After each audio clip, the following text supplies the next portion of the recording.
In our modern world, some nations enjoy bustling cities, thriving markets, and a sense of security. For their citizens, the future feels bright and full of opportunity. But just a border away, the picture can be dramatically different. Imagine waking up one morning to find the money in your pocket is suddenly worthless.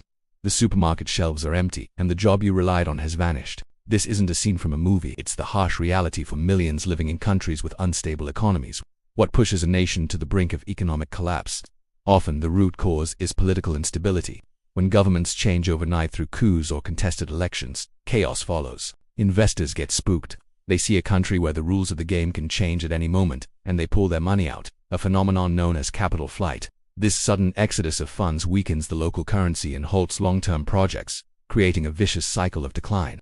Think of it like a ship with no captain, tossed about in a storm. Without stable leadership, there's no clear direction, and the economy is left adrift. Then there is the devastating impact of war and conflict. Beyond the tragic human cost, war systematically dismantles a country's economic foundations.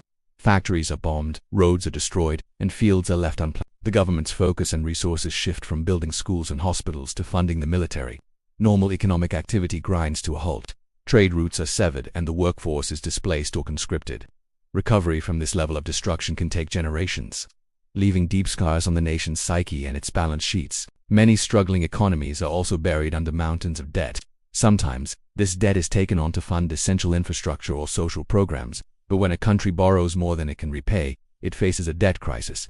International lenders may demand harsh austerity measures, deep cuts to public spending on things like healthcare and education. While intended to stabilize finances, these cuts often hurt the most vulnerable citizens, leading to social unrest and pushing even more people into poverty. It becomes a trap where the medicine seems as bad as the disease. The crisis is often felt most acutely at the dinner table. Shortages of energy and food can bring a country to its knees. When fuel prices soar, the cost of transporting goods skyrockets, making everything more expensive. When a nation can't grow or import enough food, you see long lines for basic necessities like bread and cooking oil. This isn't just an economic statistic. It's a mother unable to feed her children, a family choosing between electricity and a meal. The stress and uncertainty erode the very fabric of society. So, how can a nation pull back from the edge? The path to stability is difficult but not impossible. It often starts with establishing political security and the rule of law, creating a predictable environment where businesses feel safe to invest again. Reforming economic policies to promote transparency and fight corruption is also crucial.